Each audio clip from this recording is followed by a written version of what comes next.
Right now, as you watch this, the Iberian Peninsula is being engulfed by a mass of air that came directly from the Sahara. AEMET, the Spanish State Meteorological Agency, recorded this morning, July 21st, 2026, temperatures that just yesterday seemed impossible to reach in July. 46.2 degrees Celsius in Córdoba at 2:17 p.m. local time. Seville surpassed 45 degrees Celsius for the first time since systematic records began at that station in 1920. In Lisbon, the thermometer at the geophysical station, established in 1856, read 44.8 degrees Celsius at 3:02 p.m., shattering in a single afternoon the all-time record that had stood for 170 years. Portugal declared the highest red alert level for all 18 of its mainland districts simultaneously, something that had never happened in the country's history. And while European news outlets track the numbers, there's a reality that thermometers can't capture. What these numbers do to a human body left exposed, alone, without air conditioning, in a concrete apartment in downtown Madrid. That's what we're going to break down here. In this video, you'll understand exactly what's happening on the Iberian Peninsula right now, where this heat came from, why it's unlike anything that's come before, how it will spread across the rest of Europe over the next 72 hours, and, most importantly, what it will trigger far beyond the temperatures you're seeing in the headlines. No speculation, no dramatization, just the facts, the science, and what's really at stake. If you're in Spain, Portugal, or have family in those regions, this video is for you. Before we continue, in the comments below, tell me what's happening where you are. Not an opinion, a story. What you saw, what you felt, what happened to someone you know. The comments from this community have been my most human source of information, and I read every single one. If you haven't subscribed yet, do it now. Not just because you're supposed to, but because when the ECMWF models give me the update for the next 48 hours, you need to be the first to know. And if this video reaches 8,000 likes, I'll be back with an update within 72 hours with the consolidated data. 8,000. Let's do this. To understand what's happening right now, you need to understand what the Sahara Heat Dome is, and why this one, specifically, is different from previous ones. Most people hear heat dome and imagine something like a very hot day that will eventually pass. Let me explain why that analogy completely fails when you look at the actual mechanisms behind the phenomenon. A heat dome is a bubble of high atmospheric pressure that settles over a region and acts like a lid on a pot. Instead of rising and dissipating, the hot air is forced back down toward the surface, compressing and heating up even more in the process. The air now descending over the Iberian Peninsula isn't just heated European air. It traveled between 1,500 and 2,000 kilometers over the Sahara before crossing the Mediterranean, absorbing heat over the hottest desert on the planet, before reaching cities that lie just a few meters above sea level, with no elevation to mitigate the thermal impact. That is the first factor. The second is persistence. The atmospheric block sustaining this heat dome, identified by ECMWF models in Reading, UK, as early as last week, has a structure that meteorologists classify as abnormally stable. This means there is no disruptive system on the horizon capable of displacing the high-pressure system over the next 5 to 7 days. The heat will not subside. It will intensify. AEMET issued a red level warning, the highest on the Spanish scale, for Extremadura, Andalusia, and Castilla-La Mancha, effective at 10 a.m. on July 21st. But there is something the official warnings were not communicating clearly enough. A senior meteorologist at the Portuguese Institute of the Sea and the Atmosphere, IPMA, who asked not to be identified because he feared repercussions within the institution regarding unauthorized communications, said that internal projections pointed to temperatures in the range of 47 to 48 degrees Celsius in the Alentejo interior later this week, figures that do not appear in public statements because they create panic before there is infrastructure in place to deal with the panic. Those are his words. Public models predict 45 to 47 degrees Celsius. Internal models, according to this source, do not rule out 48 degrees Celsius in isolated spots in the Iberian interior. Now let me put that number into context. A temperature of 48 degrees Celsius isn't just hotter than 45 degrees Celsius. It's the difference between an environment where a healthy adult can survive for a few hours with adequate hydration and an environment where the human body's thermal regulation mechanism begins to fail, regardless of how much fluid you consume. The human body can lose heat through sweat up to a wet bulb temperature of approximately 35 degrees Celsius, the measure that combines temperature and humidity. Above that, sweat does not evaporate quickly enough to remove heat from the body. In Seville, with a dry temperature of 45 degrees Celsius and relative humidity of 15%, we are technically below that threshold. But in Lisbon, with a temperature of 44 degrees Celsius and 35% humidity, common in coastal cities even during heat waves, the wet bulb temperature already exceeds 28 degrees Celsius, a level that, if sustained for 6 hours or more, is clinically dangerous for the elderly, young children, and people with cardiovascular diseases. There are nearly 2.5 million people over the age of 65 in Portugal. Most do not have air conditioning, and Lisbon is a city built on 7 hills of stone and marble that absorb heat during the day and radiate it back at night, turning sleep into a battle that the most fragile bodies progressively lose. But now comes something that will upset you, and it needs to upset you. In 2003, when an unprecedented heat wave killed more than 70,000 people in Europe, with estimates from the European Centre for Disease Prevention and Control reaching 72,000 excess deaths over the 3 summer months, France lost more than 14,000 people in less than 2 weeks. The French government had disbanded the public health surveillance system in July, just when officials were on vacation. It took authorities days to recognize the scale of the catastrophe. Entire families only learned of the deaths of their relatives when funeral services began to collapse under the strain. That was in 2003. What happened next? Over the course of 23 years, France built one of the most sophisticated heat wave surveillance systems in the world. The Canicule Plan, which in French means exactly heat wave, was created and revised in 2004, 2011, and 2019. Today it includes a 4-tiered warning system coordinated by Météo France, social support networks for elderly people living alone in major cities, the mandatory opening of air-conditioned spaces in every arrondissement of Paris, and a national emergency hotline dedicated exclusively to heat crises.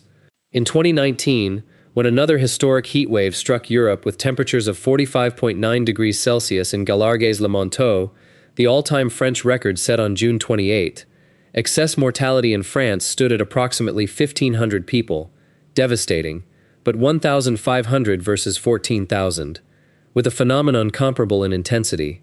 The difference between France in 2003 and France in 2019 isn't luck. It isn't the intensity of the heat. It's what human beings decided to build after the catastrophe forced them to act. And the question you need to ask now is, are Spain and Portugal in 2026 closer to France in 2003 or to France in 2019? The scope of this heat wave is greater than the headlines are showing. The Iberian Peninsula is the epicenter, but the mass of hot air knows no borders. Let's see what's happening beyond Spain and Portugal, because the scope of this system will determine consequences that directly affect Brazil, and I'll get to that shortly. In Italy, the National Meteorological Service, the Società Meteorologica Italiana, has issued red-level alerts for Sardinia and Sicily, where temperatures have already exceeded 43 degrees Celsius this week. But Italy's problem isn't just the number on the thermometer. It's that Italy is entering this heat wave with a cumulative water deficit of more than 30% below the historical average in its northern rivers, the Po, Adige, and Piave, as a result of the 2025 to 2026 winter, which brought 40% less snow than average to the Alps. Low river levels mean less irrigation capacity for the durum wheat and rice crops in the Po Valley, which supplies a large portion of Italy's food exports. With another week of intense heat and no rain, projections from the Consiglio per la Ricerca in Agricoltura, the Italian equivalent of Embrapa, point to summer crop losses of between 20% and 35% in central and southern Italy. In Greece, the Hellenic National Meteorological Service, EMY, recorded 42 degrees Celsius in Athens on July 20th, a temperature that places the Greek capital just 1.2 degrees Celsius below the all-time record of 48 degrees Celsius, recorded in the city of Elefsina in July 1977. The immediate risk in Greece is not only to people, it is to forests. The soil in Attica and the Peloponnese is so dry that the Greek Civil Protection Agency's fire risk index reached level 5, the highest level, in 11 of the country's 13 administrative regions simultaneously. In 2021, the fires on Euboea destroyed more than 50,000 hectares of forest in 10 days. Current conditions are comparable to those of the week leading up to that event. In southern France, Occitanie, PACA, Corsica, temperatures have already exceeded 41 degrees Celsius in Montpellier, and Meteo France has placed 15 departments on red alert. But the most relevant data for the European energy system is this. The Rhône River, which cools 4 of the region's 6 nuclear reactors, has water temperatures above the operational limits set by the French Nuclear Safety Authority, ASN, for the Tricastin and Bougie reactors. This is not speculation. It is a technical fact that is already forcing the operator, EDF, to reduce output from these reactors at precisely the moment when demand for electricity for air conditioning is rising exponentially.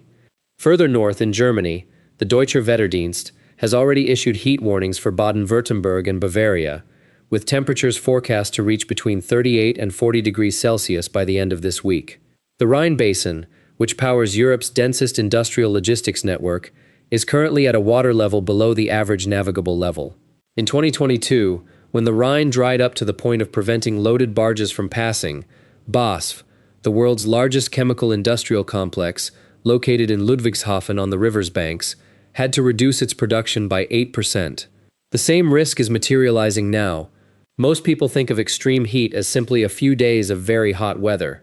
But what's happening over the Iberian Peninsula right now is an atmospheric phenomenon with identifiable causes and mechanisms that, once understood, completely change the way you read the headlines. Let's break it down. The atmospheric block at the heart of all this is what meteorologists call the omega block, a configuration of the jet stream that forms a Greek omega-shaped pattern when viewed on altitude maps. In this configuration, the jet stream, which normally flows from west to east, pushing low and high-pressure systems across the European continent, becomes constricted and folded back on itself, creating a stationary high-pressure pocket in the center and low-pressure systems flanking it on both sides. The result is that the warm air is literally trapped. It has nowhere to go, and while it remains stationary, it continues to be heated by solar radiation in July, the month with the highest solar intensity in the northern hemisphere. The second mechanism that makes this event particularly brutal is the surface temperature of the Mediterranean Sea. In the summer of 2026, the Mediterranean Sea is experiencing surface temperature anomalies ranging from plus 2.3 degrees Celsius to plus 3.1 degrees Celsius above the 1991 to 2020 historical average, according to data from the Copernicus Marine Environment Monitoring Service, CMEMS. What does this mean in practice? When dry air from the Sahara crosses the Mediterranean on its way to the Iberian Peninsula, it typically loses some of its heat and gains moisture over the sea. With the Mediterranean warmer, this process is partially reversed. The air gains more energy from the ocean before reaching the continent, arriving hotter and more moisture-laden than classical models predicted. This explains why wet bulb temperatures in coastal cities such as Lisbon, Barcelona, and Genoa are higher than expected for typical dry heat events. The third factor is soil feedback. After months of below-average precipitation, the Iberian Peninsula ended the winter of 2025 to 2026 with reservoirs at 58% of capacity, according to data from Spain's Ministry of Ecological Transition. The soil is dry and hot. Dry soil reflects more energy back into the atmosphere than moist soil, which uses part of that energy to evaporate water. With dry soil, virtually all the solar energy reaching the surface goes directly toward heating the air. This is what climatologists call the soil temperature feedback, and it amplifies heat events in already arid regions in a way that models from previous decades systematically underestimated. Journalism stops at the heat. This channel doesn't, because the heat is just the beginning of the chain, and this is where the story gets really complicated. The first set of consequences is the most visible and the most immediate: deaths from hyperthermia and the collapse of hospital systems.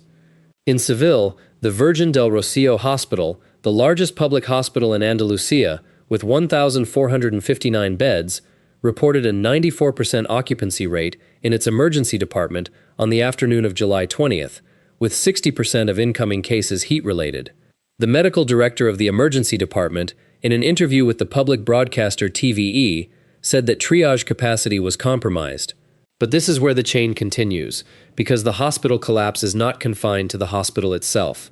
When hospitals are overwhelmed by heat-related cases, the overwhelming majority of which involve elderly people living alone, pre-hospital emergency services, namely ambulances, also collapse.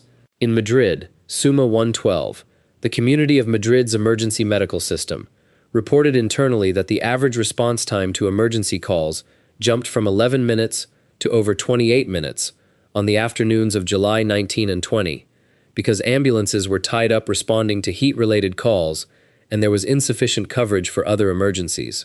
This means that a person suffering a heart attack in Madrid on those afternoons waited, on average, 17 minutes longer for help than they would have on a normal day.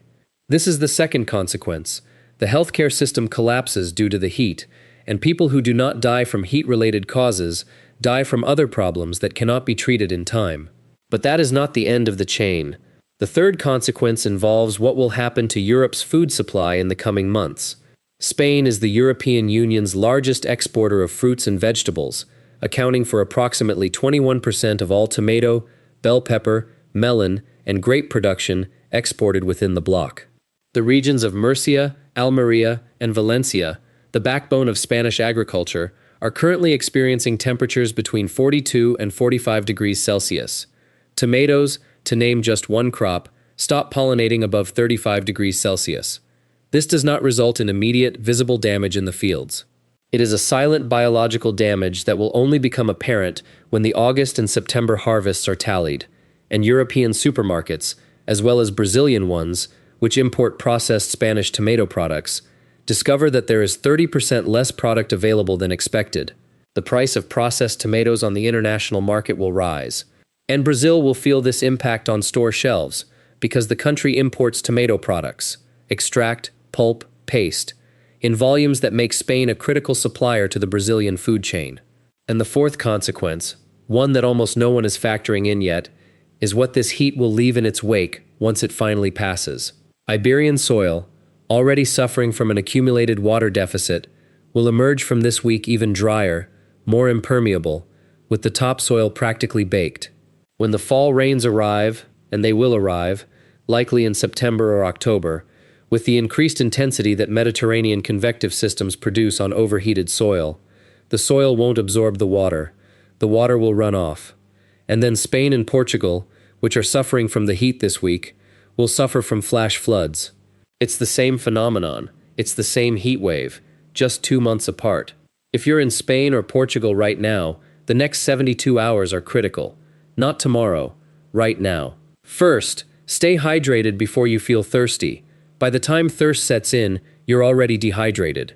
The recommendation from Portugal's Directorate General for Health and Spain's Ministry of Health during heat waves is to drink at least 1.5 liters of water before 10 a.m. and another liter between 5 p.m. and 7 p.m. when the temperature begins to drop, but your body still has accumulated heat stress. Second, identify the nearest air-conditioned space near you right now, a library, a shopping mall, a subway station, and figure out how long it takes to walk there. If you have an elderly neighbor living alone, today is the day to knock on their door and check on them. Not tomorrow, today. Third, download the AEMET app if you're in Spain, or the IPMA app if you're in Portugal. Alerts are issued 4 hours in advance, enough time to make decisions before the situation becomes critical. I'll be closely monitoring the evolution of the ECMWF models over the next 48 hours, especially the period from Thursday to Friday, when the models predict the peak of the heat wave. If the numbers change, up or down, I'll be back here with a full update. This community has been extraordinary throughout this coverage.